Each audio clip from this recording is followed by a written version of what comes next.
Hi students, welcome to Bhaskar's biology. Year అంటే 2022 ఇయర్కి intermediate first year second year చదివేటువంటి పిల్లలు ఎవరైతే ఉన్నారో స్టూడెంట్స్ ఎవరైతే వాళ్ళకి టీఎస్ ఏపీ రెండు స్టేట్స్ సంబంధించి ఐపీఈ పాయింట్ ఆఫ్ వ్యూలో క్వశ్చన్ అండ్ ఆన్సర్స్ అయితే మాత్రం ఎక్స్ప్లెయిన్ చేయడం జరుగుతుందని చెప్పి నేను లాస్ట్ వీడియోలో మనం చేయడం జరిగింది. సో దానికి సంబంధించి ఈ రోజు నుంచి అయితే మాత్రం మ్యాక్సిమం స్టార్ట్ అవ్వడం జరుగుతుంది. మ్యాక్సిమం మీ ఫ్రెండ్స్ కూడా మ్యాక్సిమం షేర్ చేయండి వీడియోని. సో మ్యాక్సిమం డైలీగా మనకు ఒక ఫస్ట్ ఇయర్ నుంచి ఒక లెసన్, అలాగే మనకి సెకండ్ నుంచి ఒక లెసన్, ఇలా రోజు కూడా నేను 2 మార్క్స్ అయితే అప్లోడ్ చేయడం జరుగుతుంది. సో రేపటి నుంచి అయితే మాత్రం కంటిన్యూస్గా ఫస్ట్ ఇయర్ ఒకటి సెకండ్ ఒకటి కంపల్సరీ ఉంటుంది. మ్యాక్సిమం స్టూడెంట్స్ అందరూ కూడా ఫాలో అవ్వండి. సో 60 అవుట్ ఆఫ్ 60 మ్యాక్సిమం ప్రతిరోజు కూడా డైలీ వాచ్ చేసే ప్రయత్నం అయితే మాత్రం చేయండి. వీడియోస్ అయితే కంపల్సరీ లైక్ చేయండి, మీ ఫ్రెండ్స్కి షేర్ చేయండి. ఇంకా ఈ వీడియో చూస్తున్నా సరే ఇంకా నా ఛానల్ సబ్స్క్రైబ్ చేసుకోండి. అదేవిధంగా bell icon all option activate చేసి నేను చేసిన ప్రతి వీడియో కూడా మీకు నోటిఫికేషన్ రాజవుతుంది. సో వీడియోలో మనకి ఏంటంటే సెకండ్ ఇయర్ సంబంధించినటువంటి వీడియో అయితే మాత్రం స్టార్టింగ్ మనం digestion and absorption. So first intermediate second year zoology సంబంధించినటువంటి first lesson digestion and absorption. So దీనికి సంబంధించినటువంటి 2 మార్క్స్ అయితే నేను ఎక్స్ప్లెయిన్ చేయడం జరుగుతుంది. తెలుగు మీడియం, ఇంగ్లీష్ మీడియం రెండు మీడియం కూడా ఎక్స్ప్లెయిన్ చేయాలి. ముందు ఇంగ్లీష్ మీడియం ఎక్స్ప్లెయిన్ చేసి తర్వాత మనకి తెలుగు మీడియం ఎక్స్ప్లెయిన్ చేయడం జరుగుతుంది. వీడియో అయితే లాస్ట్ వరకు స్కిప్ చేయకుండా చూడండి. సో ఫస్ట్ క్వశ్చన్ తీసుకుంటే చూడండి, give the dental formula of adult human being. So adult human బీయింగ్లో ఉన్నటువంటి డెంటల్ ఫార్ములా ఏంటంది మనకి అడగడం జరిగింది. ఇక్కడ చూడండి, అడల్ట్ అని ఇవ్వడం జరిగింది. ఇక్కడ మనకి అంటే చిల్డ్రన్స్లో కాదు, అడల్ట్లో ఉన్నటువంటి అడల్ట్ హ్యూమన్ బీయింగ్స్ తరగా ఈ డెంటల్ ఫార్ములా ఏ విధంగా ఉంటుంది చూడండి. మనకి the dental formula of adult human being 2123/2123 ఇక్కడ ఇవ్వడం జరిగింది. అయితే 2123/2123 ఏంటి ఇక్కడ చూడంండి. This formula denotes the arrangement of teeth in each half of both the jaws. So మనకి half of the both jaws మనకంటే హాఫ్ జా. ఫర్ ఎగ్జాంపుల్ ఇక్కడ మనకి ఒక జా తీసుకున్నాం. సో ఇది లోవర్ జా ఉంటుంది. ఫర్ ఎగ్జాంపుల్ లోవర్ జాలో ఇలాగే సేమ్ పైన కూడా అప్పర్ జా ఉంటుంది. సో లోవర్ జా అప్పర్ జాలో మనకి హాఫ్ పార్ట్ ఓన్లీ ఈ పార్ట్లో ఉన్నది, అదే ఇది హాఫ్ పార్ట్ ఓన్లీ హాఫ్ పార్ట్లో ఉన్నది మాత్రం చూస్తున్నాం. ఇది ఎలా ఉంటుందంటే 2 1 2 3 సో ఈ రకంగా ఉండడం జరుగుతుంది. సో 2 1 2 తర్వాత కింద కూడా 2 1 2 3 కింద ఉండడం జరుగుతుంది. అయితే ఇదేంటి అందులో సార్ చూద్దాం. ఫర్ ఎగ్జాంపుల్ చూడండి, అంటే 2 1 2 3 మనకు 2 3 4 5 6 7 8 పైన 8 అలాగే కింద మనకి 8 మొత్తం ఏంటంటే 16. సో మనకు హాఫ్ జాలో మనకి 16, ఇంకో హాఫ్ జాలో మనకి 16 ఉంటాయి. సో ఓవరాల్గా మనకి ఏంటంటే 32 అంటే అప్పర్ ఏదైతే జా ఉందో అప్పర్ జాకి 16, లోవర్ జాలో 16. సో ఒక సైడ్ తీసుకుంటే 2123/2123. అసలు ఈ 2123 అంటే ఏంటంటే మనం అసలు చూద్దాం. ఇక్కడ చూడండి, they are incisors, canines, premolars, molars. మనకి 4 టైప్స్ ఆఫ్ టీత్స్ ఉంటాయి. సో చూడండి, దీని ఏంటంటే ఫస్ట్ ఇన్సిజర్స్, దీన్ని మనం అంటే 2/2 కింద ఉండడం జరిగింది. అంటే ఫర్ ఎగ్జాంపుల్ లోవర్ జా తీసుకుంటే హాఫ్ జా కదా, ఇటు మనకి రెండు టీత్స్ అయితే మాత్రం ఈ రకంగా ఉంటాయి. అలాగే 2. నెక్స్ట్ కెనైన్స్ అనేది 1/1. సో ఇక్కడ 1 అనేది మనకి కెనైన్ ఉండడం జరుగుతుంది. ఇలా ఇది కెనైన్. తర్వాత ప్రీమోలర్స్ ఏంటంటే 2 ఉంటాయి. మళ్ళీ దీని తర్వాత మనకి 2 ఉంటాయి. సో దీని తర్వాత మోలర్స్ వచ్చేసరికి మనకి 3 ఉంటాయి. వరుసగా 1 2 3. సో ఇలా మనకు ఓవరాల్గా 2 1 2 3 ఈ రకంగా ఉండడం జరుగుతుంది. సో ఈ మొదటి 2 కూడా అంటే ఇటు 2 ఉంటే ఆటోమేటిక్గా అవుతుంది, ఇటు 2 ఉంటాయి. సో ఓవరాల్గా మనకేంటే ఒకవైపు 2 ఇచ్చాం, అలాగే కింద 2 పైన 2. సో ఈ రకంగా మనకేంటే ఇన్సిజర్స్, కెనైన్స్, ప్రీమోలర్స్, మోలర్స్ కింద మనం డివైడ్ చేయడం జరిగింది. ఇలా మనకి 4 రకాల కింద ఉండడం జరుగుతుంది, గుర్తుపెట్టుకోండి. సో ఇన్సిజర్ ఏంటంటే ఫ్రంట్ ఉన్న 4 కూడా మన హాఫ్ కాబట్టి 2 చూపించాం. అలాగే కెనైన్స్ ఏంటంటే 2 తర్వాత మనకేంటో కొద్దిగా సూదిగా మనకి ఈ రకంగా ఉంటుంది. ఇది మనకి ఎక్కువగా మాంసాహార జీవుల్లో వాటిలో కూడా చాలా పెద్దగా ఉంటాయి. సో టైగర్లో అవ్వచ్చు, లైన్లో అవ్వచ్చు. సో ఇవేంటంటే ఆ ఫ్లెష్ ఏదైతే మాంసం ఉంటుందో మాంసం చేర్చడానికి వాటికి యూజ్ అవుతాయి. ఈ ఫ్రంట్ 2 కొరకడానికి.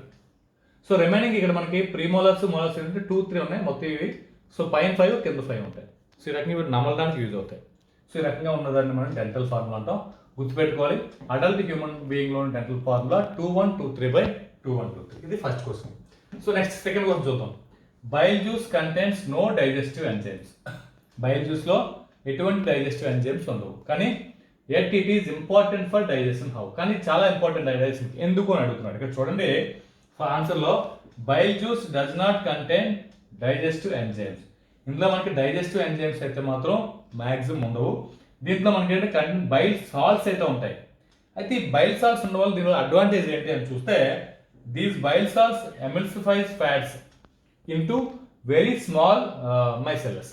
సో ఏవైతే మనకి ఎమల్సిఫికేషన్ ఆఫ్ ఫ్యాట్స్కి అయితే మాత్రం ఇది యూజ్ అవ్వడం జరుగుతుంది. అంటే ఫ్యాట్స్ని ఎమల్సిఫై చేయడానికి అయితే మాత్రం చిన్న చిన్న స్మాల్ సెల్స్ కింద స్మాల్ మాలిక్యూల్స్ కింద వాటి కింద మన సెల్స్ కింద వాటి కింద డివైడ్ చేయడానికి యూజ్ అవుతుంది. చూడండి నెక్స్ట్ చూడండి, bile also activates lipase. So bile juice ఏదైతుందో ఇది ఏం చేస్తుందంటే లైఫేజ్ అనేటువంటి ఎంజైమ్ని యాక్టివేట్ చేస్తుంది. అయితే ఈ లైఫేజ్ ఏం చేస్తుంది, this lipase converts emulsified fats into fatty acids and glycerols. పైన ఆల్రెడీ సాల్ట్స్ వల్ల మనకి ఏమవుతుందంటే స్మాల్ మైసెలస్ కింద అంటే ఎమల్సిఫై అయినటువంటి ఫ్యాట్ కింద మనకు కన్వర్ట్ అయింది. ఎమల్సిఫై అయిన ఫ్యాట్ ఏదైతే ఉందో ఇది మళ్ళీ బైల్ జ్యూస్ ఏం చేస్తుంది, ఫస్ట్ దీన్ని ఏదైతే మన ఫ్యాట్స్ ఎమల్సిఫై చేసిన తర్వాత మనకి లైఫేజ్ ని ఇది యాక్టివేట్ చేస్తుంది. సో లైఫేజ్ ఎప్పుడైతే యాక్టివేట్ అయిందో అది ఏం చేస్తుందంటే ఏదైతే మనకి ఎమల్సిఫై చేసిన ఫ్యాట్స్ ఉన్నాయో దాన్ని మన ఫ్యాటీ యాసిడ్స్ అదే గ్లిజరాల్ కింద కన్వర్ట్ చేయడం జరుగుతుంది. అంటే మాక్సిమం ఫ్యాట్ డైజెషన్ లో మాక్సిమం ఇది బైల్ జ్యూస్ అనేది ఇన్వాల్వ్ అవడం జరుగుతుంది. అయితే ఈ బైల్ జ్యూస్ అనేది మనకి లివర్ నుంచి అయితే మాత్రం సెక్రెట్ అవ్వడం జరుగుతుంది. సో లివర్ నుంచి ప్రొడ్యూస్ అయిన బైల్ జ్యూస్ ఏమవుతుంది, దీని తర్వాత మనకి గాల్ బ్లాడర్ ఉంటుంది, దీన్ని మనం పిత్తాశయం అంటాం. ఈ గాల్ బ్లాడర్ లో స్టోర్ అవుతుంది. స్టోర్ అయ్యి దాని నుంచి మనకి ఏమవుతుందంటే డైజెస్టివ్ ట్రాక్ లోకి రావడం జరుగుతుంది. ఈ రకంగా లివర్ నుంచి ప్రొడ్యూస్ అయిన బైల్ జ్యూస్ అనేది ఈ ఏదైతే ఫ్యాట్స్ ఉందో ఫ్యాట్స్ తరకు డైజెస్ట్ లో ఇన్వాల్వ్ అవ్వడం జరుగుతుంది. కానీ ఇందులో ఎటువంటి డైజెస్టివ్ ఎంజైమ్స్ ఉండవు, ఓన్లీ సాల్ట్స్ మాత్రమే ఇందులో ఇన్వాల్వ్ అవ్వడం జరుగుతుంది.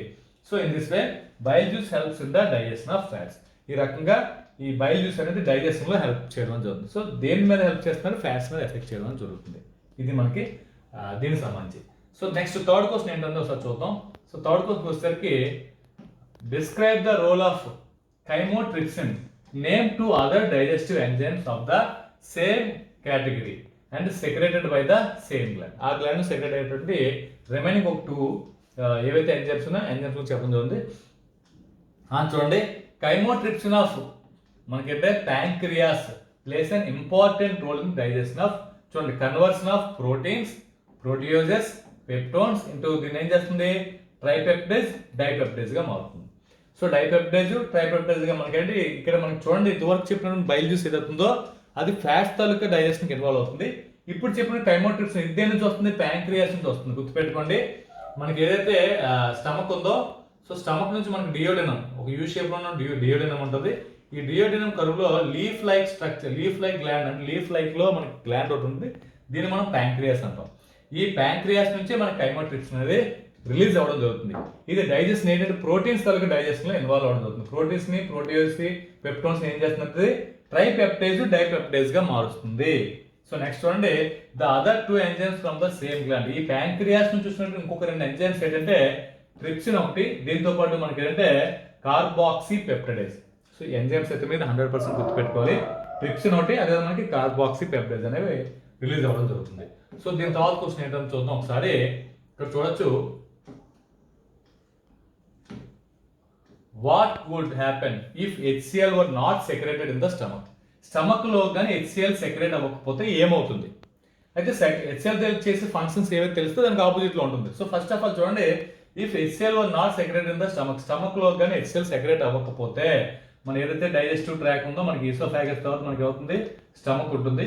ఈ స్టమక్ లో కానీ స్టమక్ లో మనకి HCl ఉంటుంది. HCl కానీ సెక్రెట్ అవ్వకపోతే ఏమవుతుంది చూడండి, ఎసిడిక్ pH మనకి 1.8 pH మోస్ట్ ఇంపార్టెంట్, అంటే చాలా స్ట్రాంగ్ యాసిడ్ రేంజ్ లో మనకు ఉంటుంది. సో ఇది చాలా చాలా హార్మ్ఫుల్ అయితే బయట అయితే మాత్రం. కానీ అది ఏదైతే స్టమక్ ఉంది, స్టమక్ లో ఎలా ఉంటుందంటే దీని చుట్టూ మనకి మ్యూసిలేజ్ ఉంటుంది, ఒక మ్యూసిలేజ్ లేయర్ ఒకటి ఉంది. ఈ లేయర్ అంటే జిగర్గా ఉన్నటువంటి మ్యూసిలేజ్ లేయర్ ఉన్న వల్ల HCl వల్ల మన స్టమక్ తాలూకా వాల్స్ అవి ఏమీ డ్యామేజ్ అవ్వు. అయితే వుడ్ నాట్ బి మెయింటైన్డ్, ఈ pH అనేది మెయింటైన్ అవ్వదు. 1.8 pH అనేది మెయింటైన్ అవ్వదు.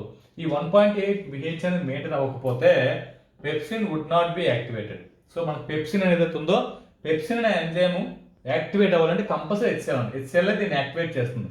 HCl లేదనుకోండి పెప్సిన్ అనేది ఈ ఎంజైమ్ యాక్టివేట్ అవ్వదు. ఫస్ట్ నెక్స్ట్ ఏంటంటే protein digestion and milk digestion does not be. So ఆ ప్రోటీన్ డైజెషన్ జరగదు, మిల్క్ డైజెషన్ కూడా జరగదు. ఈ రెండు కూడా HCl లేకపోతే మనకి చాలా ఇబ్బంది అవుతుంది. నెక్స్ట్ చూడండి, the micro organisms that are taken along with the food are not killed. HCl ఉన్న వాళ్ళు అవుతుంది మనం తీసుకున్న ఫుడ్లో బ్యాక్టీరియా కానీ వైరస్ కానీ మైక్రో ఆర్గానిజమ్స్ ఏమైనా ఉంటాయి, సో మన ప్రోటోజోన్స్ కానీ ఇటువంటి ఏమంటే అవన్నీ కూడా కిల్ చేయబడతాయి. సో ఇవన్నీ కూడా జరగవు ఇప్పుడు మన స్టమక్లో HCl కానీ లేకపోతే. ఇది మనకు ఉన్నటువంటిది. సో నెక్స్ట్ క్వశ్చన్ చూద్దాం. 5th question, explain the terms thecodont and diphyodont dentitions. Thecodont అంటే ఏంటి, డైపోడాంట్ అంటే ఏంటంటే మనం చూద్దాం. ఫస్ట్ ఆఫ్ ఆల్ చూడండి, the thecodont the dentition of which the teeth embedded in the sockets of jaw bones is called thecodont. మనకు ఒక జా తీసుకుంటే ఈ జా అనుకుందాం, జా తాలూకు ఇది బోను. ఈ బోన్లో మనకి ఏంటి సాకెట్స్ ఉంటాయి, ఇలా రౌండ్గా చిన్న చిన్న సాకెట్స్ అంటే గుంటల చిన్న చిన్న గొయ్యిల్లో ఉంటాయి. ఈ సాకెట్స్ లోపల మనకి ఏంటంటే ఈ టీత్స్ అనేవి ఎంబెడెడ్ అయి ఉంటాయి, అవడం జరుగుతుంది. అందుకని మనం ఏంటంటే మన స్కెల్టన్లో కూడా టీత్ బోన్తో అటాచ్ అయి ఉంటుంది. ఎందుకంటే రెండు కూడా కలిసి ఆ లోపల సాకెట్ లోపల గట్టిగా దిగబడి ఉంటాయి కాబట్టి ఇవి విడిపోవు. సో ఆ రకంగా ఈ రకంగా ఉన్న డెంటిస్ట్ మనం ఏంటంటే థీకోడెంట్ అంటాం. కాబట్టి ఏంటంటే జా తాలూకు సాకెట్స్లో, జా బోన్ తాలూకు సాకెట్స్ లోపల ఈ టీత్స్ అని ఎంబెడెడ్ అయితే అంటే థీకోడెంట్ అంటాం. హ్యూమన్ బీయింగ్స్ మళ్ళీ ఇది ఎక్కువ కనిపిస్తుంది. నెక్స్ట్ డైపోడెంట్ అంటే ఏంటని చూద్దాం. చూడండి, the formation of 2 sets of teeth during a life time is called diphyodont. 2 times అనేవి టీత్స్ అనేవి ఫామ్ అవుతాయి. ఇలా 2 types కానీ అంటే అందుకని డై అంటే 2 types. ఆ 2 times ఏంటంటే చూడండి, the first set of temporary are milk teeths అంటాం. ఫస్ట్ ఫామ్ అయిన వాటిని అంటే మిల్క్ టీత్స్, పాల దత్తలు అంటాం. ఇది టెంపరీ, ఎక్కువ కాలంలో ఒక 8 years దాటిన తర్వాత నుంచి ఇవి ఊడిపోతాయి. తర్వాత ఏంటంటే replaced by the second set, మనకి పర్మనెంట్ టీత్స్ అనేవి రిమైనింగ్ ఫామ్ అవుతాయి. సో ఫస్ట్ మిల్క్ టీత్ ఊడిపోయినా సరే ఇబ్బంది లేదు, మళ్ళీ ఫామ్ అవుతుంది. ఆ ఫామ్ అయింది మన టెంపరీ, ఇది పర్మనెంట్ టీత్ అవుతుంది. ఇన్ కేస్ పర్మనెంట్ టీత్ కూడా ఊడిపోతే ఇంకా నెక్స్ట్ ఇంకా మనకి టీత్ అనేది ఫామ్ అవ్వడం జరగదు. సో కాబట్టి ఏమవుతుందంటే ఇలా 2 సార్లు ఏర్పడుతుంది కాబట్టి దీన్ని మనం డైపోడెంట్ అని చెప్పి. దీనికి ఏంటంటే most of the mammals including human beings కూడా మనకి దీనికి ఎగ్జాంపుల్గా చెప్పొచ్చు. ఓకే, 6th క్వశ్చన్ చూస్తే what is auto catalysis, give 2 examples. Auto catalysis అంటే ఏంటి, 2 examples చూడండి. ఆటో కెటాలిసిస్ అంటే the catalyst reaction in which catalyst it self is one of the products of the reactions is called auto catalysis. So మనకి ఏమవుతుందంటే ఏదైనా ఒక catalysis reaction జరుగుతున్నప్పుడు ఏదైతే క్యాటలిస్ట్ ఉంటుందో ఆ క్యాటలిస్ట్ ఆ రియాక్షన్ ఇన్వాల్వ్ అవుతుంది. ఇదే మనకి ప్రొడక్ట్ కింద కూడా జరుగుతుంది. ప్రొడక్ట్ అదే, క్యాటలిస్ట్ అదే. ఈ రియాక్షన్లో ఇలా దాన్ని మనం ఏంటంటే ఆటో అంటే దానికి అదే ఏమవుతుంది, యాక్టివేట్ చేసుకుంటుంది. దీన్ని మనం ఏంటంటే ఆటో కెటాలిసిస్ అంటాం. when the same enzyme is used to catalyst for the activation of itself, మనకేంటి pro enzymes to phenomenon is called auto catalysis. Pro enzymes అంటే ఎంజైమ్స్ అనేవి ఫస్ట్ ప్రో ఎంజైమ్ స్టేజ్లో ఉంటాయి. కొన్ని ఎంజైమ్స్ ప్రో ఎంజైమ్ స్టేజ్లో అవి activate అయ్యి మనకి ఎంజైమ్స్ కింద కన్వర్ట్ అవ్వాలంటే కంపల్సరీగా ఒక కెటాలిసిస్ ప్రాసెస్ జరగాలి. అది దానికి సంబంధించిన జరగడం. అంటే ఒక ఎగ్జాంపుల్ కూడా చెప్తే, ఇక్కడ ఎగ్జాంపుల్ చెప్తే ఇంకా బెటర్గా అవుతుంది. పెప్సిన్, ట్రిప్సిన్ చూడండి. పెప్సినోజన్ నుంచి మనకి పెప్సిన్ ఫామ్ అవుతుంది. ఇది ఒక రియాక్షన్. పెప్సినోజన్ నుంచి పెప్సిన్ ఫామ్ అయ్యేటప్పుడు ఇది స్టమక్లో జరుగుతుంది. పెప్సినే దీనికి కెటాలిసిస్ అంటే క్యాటలైజ్గా మనకు ఉపయోగపడుతుంది. సో ఇక్కడ మన క్యాటలిస్ట్ పెప్సినే, వచ్చిన ఎండ్ ప్రోడక్ట్ కూడా పెప్సినే. ఈ రెండు కూడా ఈక్వల్గా ఉంటాయి కాబట్టి దీన్ని మనం ఆటో కెటాలిసిస్ అంటాం. నెక్స్ట్ చూడండి, ట్రిప్సినోజన్ మనకి ఏంటంటే ట్రిప్సిన్గా కనబడుతుంది. ఇక్కడ చూడండి, పెప్సినోజన్, ట్రిప్సిన్ ఈ రెండు కూడా ప్రో ఎంజైమ్స్ అంటాం. ఈ రెండు కూడా సో ఇవి యాక్టివేషన్ స్టేజ్లో, ఇన్యాక్టివేషన్ స్టేజ్లో ఉన్నాయి. అప్పుడు ఏమవుతుంది, ట్రిప్సినోజన్ మళ్ళీ అవుతుంది ట్రిప్సిన్గా కన్వర్ట్ అవ్వడానికి క్యాటలిస్ట్గా మనకి ఏమవుతుంది, ఇక్కడ ట్రిప్సిన్ యూజ్ అవుతుంది. ఈ రకంగా ఉన్నదాన్ని మనం ఆటో కెటాలిసిస్ అని చెప్పడం జరుగుతుంది. సో నెక్స్ట్ క్వశ్చన్ చూద్దాం ఒకసారి. 7th క్వశ్చన్, మన కైమ్ అంటే ఏంటని ఇవ్వడం జరిగింది. చూడండి, వాట్ ఈస్ కైమ్, చాలా ఇంపార్టెంట్. కైమ్ అంటే it is the acidic semi digestive fluid. మనకంటే food formed in the stomach లో మనకి ఏంటంటే ఎసిడిక్ నేచర్. ఎందుకంటే స్టమక్ లో ఆల్రెడీ HCl తో చెప్పుకున్నాం. HCl తో మిక్స్ అవ్వడం ఏమవుతుందంటే యాసిడ్. నెక్స్ట్ ఏంటి, సెమీ డైజెస్టెడ్. ఇది ఇంకా కంప్లీట్ గా డైజెస్ట్ అవ్వలేదు. సో కంప్లీట్ గా డైజెస్ట్ అవ్వదు కాబట్టి సెమీ డైజెస్టెడ్ ఫ్లూయిడ్. ఈ రకంగా ఉంటుంది ఫుడ్. ఆ ఫ్లూయిడ్ ఫామ్ లో ఫుడ్ ఏదైతే ఉందో ఇది ఎక్కడ ఉంటుంది, స్టమక్ లో ఉంటుంది. ఈ స్టమక్ లో ఉన్నటువంటి దీన్ని ఏమన్నట్టు కైమ్ అని చెప్పడం జరుగుతుంది.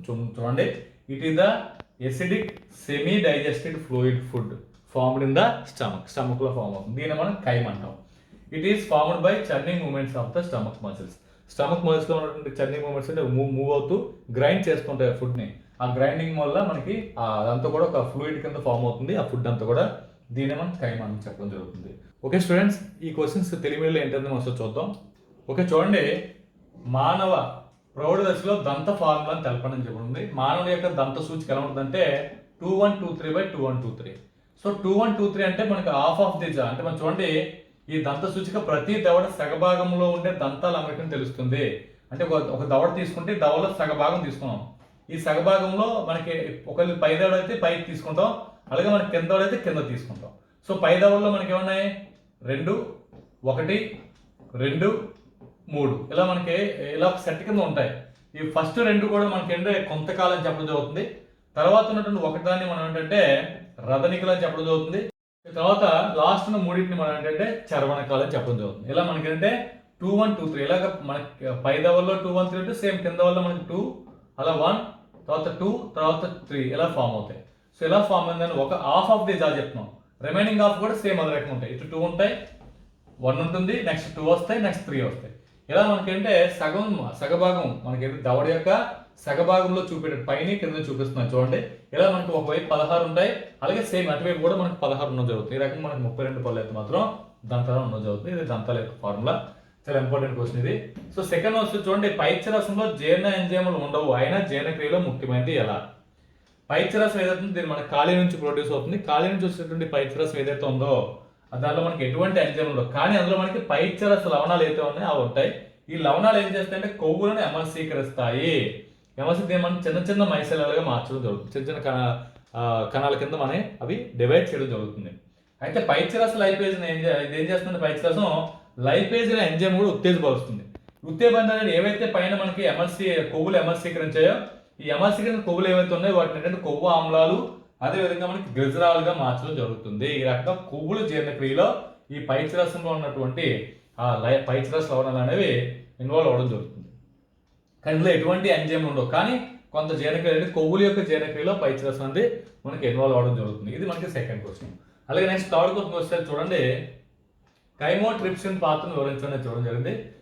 ఇదే రకానికి చెందిన ఇదే గ్రంథి స్రవించే 2 ఎంజైమ్లు పేర్కోమని చెప్పాడు. ఇక్కడ చూడండి, క్లోమరసం నుంచి కైమోట్రిప్సిన్ అనేది రిలీజ్ అవుతుంది. ఈ కైమోట్రిప్సిన్ అనేది ప్రోటీన్ల జీర్ణక్రియలో ముఖ్య పాత్ర పోషిస్తుంది. ఇది ప్రోటీన్లను, ప్రోటీయేజ్లను, అదేవిధంగా మనకి అంటే పెప్టోన్లను వీటన్నిటిని కూడా మనకి ట్రైపెప్టైజ్లు, డైపెప్టైజ్లుగా మారుస్తుంది. అంటే ప్రోటీయేజ్లు, ఇది ప్రోటీమేజ్ కాదు, ప్రోటీయేజ్లు, అలాగే మనకి పెప్టోన్లను ట్రైపెప్టైడ్లు, డైపెప్టైడ్లుగా మార్చడం జరుగుతుంది. ఇది ప్రోటీన్ తాలూకు జీర్ణక్రియలో ఉపయోగపడుతుంది. అలాగే ఇది క్లోమ నుంచి ఈ కైమోట్రిప్సిన్ రిలీజ్ అయింది కాబట్టి ఇదే గ్రంథి నుంచి రిలీజ్ అయిన 2 ఎంజైమ్ల పేర్లు కూడా రాయమని చెప్పాడు. అదేంటంటే మనకి క్లోమ నుంచి లభించే మరో 2 ఎంజైమ్లు ఏంటంటే ట్రిప్సిన్ ఒకటి, కార్బాక్సీ పెప్టేజ్. గుర్తు పెట్టుకోవాలి కంపల్సరీగా ఇవి. నెక్స్ట్ ఫోర్త్ క్వశ్చన్ చూస్తే చూడండి, ఇక్కడ HCl స్రవించకపోతే ఏం జరుగుతుంది? జీర్ణాశయంలో మనకి HCl ఉంటుంది. ఈ జీర్ణాశయం ఏదైతే ఉందో ఆ జీర్ణాశయం లోపల మనకి HCl రిలీజ్ అవుతుంది. సో ఒకవేళ ఈ HCl రిలీజ్ అవ్వకపోతే ఏం జరుగుతుంది? అయితే HCl చేసే పనులు ఏంటంటే ఆమ్ల pH అనేది కొనసాగదు. కంపల్సరీగా లోపల జీర్ణాశయంలో ఇక్కడ ఉన్న పదార్థాలు జీర్ణం వలన ఇంకా కింద కొన్ని పనులు ఉన్నాయి, ఇవన్నీ జరగాలంటే కంపల్సరీ HCl అనేది ఉండాలి. సో కాబట్టి pH అనేది 1.8 pH అనేది మెయింటైన్ అవ్వదు ఒకవేళ HCl లేకపోతే. నెక్స్ట్ దీనివల్ల మనకి ఏంటి పెప్సిన్ అనేది ఉత్తేజితం అవ్వదు. పెప్సిన్ ఎంజైమ్ ఉత్తేజితం చేయడానికి HCl కావాలి. HCl లేదు కాబట్టి పెప్సిన్ ఎంజైమ్ ఉత్తేజితం అవ్వదు. నెక్స్ట్ ఏముందంటే ప్రోటీన్ జీర్ణక్రియ మరియు పాల పదార్థాల జీర్ణక్రియ కూడా జరగదు. ప్రోటీన్లు అలాగే పాలు జీర్ణక్రియ జరగడానికి కంపల్సరీగా HCl అనేది ఉండాలి. నెక్స్ట్ ఆహారం ద్వారా ప్రవేశించే సూక్ష్మజీవులు ఏవైతే ఉన్నాయో మన ఫుడ్లో తీసుకున్నటువంటి అవి ప్రోటోజోన్స్ అవ్వచ్చు, బ్యాక్టీరియా అవ్వచ్చు, వైరస్ ఇవి కొంతవరకు చంపడానికి కూడా HCl అనేది యూజ్ అవ్వడం జరుగుతుంది. ఇది మన HCl తాలూకా ఫంక్షన్. నెక్స్ట్ చూడండి, గర్తదంతి ద్వివారదంత పదాలను వివరించండి. గర్తదంతి అంటే ఏంటి? చూడండి, దంతాలు దవడ ఎముక గర్తాల్లో ఇమిడి ఉంటే దంత అమెరికన్ మనం అంటే గర్తదంతి అంటే పేర్లో ఉంది. ఈ దవడ అయితే దవడ లోపల మన గర్తం అంటే గర్తం చిన్న చిన్న గొయ్యలు. ఈ గర్తాల లోపల మనకి ఏంటంటే ఈ దంతాలు అనేది దిగబడి ఉంటాయి, లోపలికి ఉంటాయి. సో ఇలా ఉండేదాన్ని దాన్ని మనం అంటే గర్తదంతి. అందుకనే మన స్కెల్టల్ సిస్టంలో కూడా టీత్స్ అనేవి మనకు పర్మనెంట్ అంటే పర్టికులర్ కనిపిస్తాయి. గుర్తుపెట్టుకోండి, దీనికి ఎగ్జాంపుల్ మానవుని యొక్క దంతాలు. నెక్స్ట్ ద్వివారదంతి అంటే జీవితకాలంలో 2 సార్లు దంతాలు ఏర్పడడం ద్వివారదంతి. ద్వి అంటే 2 సార్లు దంతాలు అనేవి ఏర్పడుతున్నాయి. మొదటిసారి ఊడిపోయే దంతాలు మనం పాల దంతాలు అంటాం. ఇవి ఊడిపోయిన తర్వాత రెండోసారి శాశ్వత దంతాలు ఏర్పడతాయి. ఇన్ కేసు శాశ్వత దంతాలుగా ఊడిపోతే మళ్ళీ మనకి దంతాలు అనేవి ఫామ్ అవ్వడం జరగదు. ఇలా ఉందండి మనం ఏంటంటే ద్వివార దంతాలు. దీనికి ఎగ్జాంపుల్ క్షీరదాలు, అలాగే మనకి మానవులు కూడా ఎగ్జాంపుల్గా చెప్పొచ్చు. నెక్స్ట్ చూడండి, స్వయం ఉత్ప్రేరణ అంటే ఏంటి? సో స్వయం ఉత్ప్రేరణ అంటే ఏంటో చూద్దాం మనం. ఇప్పుడు చూడొచ్చు 2 ఉదాహరణలు కూడా ఇవ్వండి. స్వయం ఉత్ప్రేరణ అంటే ఉత్ప్రేరణ చర్యలో ఏదైతే ఉత్ప్రేరణ చర్య జరుగుతుందో అంటే ఉత్ప్రేరకు ఇన్వాల్వ్ అయ్యే చర్యను మనం ఉత్ప్రేరక చర్యలు అంటాం. ఉత్ప్రేరకంగా ఉపయోగిస్తారు, అదే చర్యలో ఒక ఉత్పన్నంగా వస్తే అటువంటి చర్యలు మనం అంటే స్వయం ఉత్ప్రేరణ. ఏదైతే ఉత్ప్రేరకంగా ఉందో ఆ చర్యలో అదే మనకి ఏంటంటే ఆ పదార్థం ఏదైతే అంత్యపద ఉత్పన్నం అనుకుందో ఉత్పన్నంగా ఏర్పడుతుంది, దాన్ని మనం ఏంటంటే స్వయం ఉత్ప్రేరణ అంటని చెప్తాం. దీనికి 2 ఎగ్జాంపుల్స్ ఇచ్చారు చూడండి. 2 ఎగ్జాంపుల్స్ ఏంటంటే పెప్సినోజన్ పెప్సిన్గా మారుతుంది. పెప్సిన్ ఉత్పన్నం. ఈ పెప్సిన్ మళ్ళీ అవుతుంది ఇదే మనకు ఉత్ప్రేరకంగా కూడా ఉపయోగపడుతుంది. అంటే పెప్సిన్ మళ్ళీ పెప్సిన్ ఏర్పరిచే విధంగా చేస్తుంది. అలాగే ట్రిప్సిన్ ఏమవుతుంది? ట్రిప్సిన్ ఏర్పడుతుంది దేని నుంచి? ట్రిప్సినోజన్ నుంచి.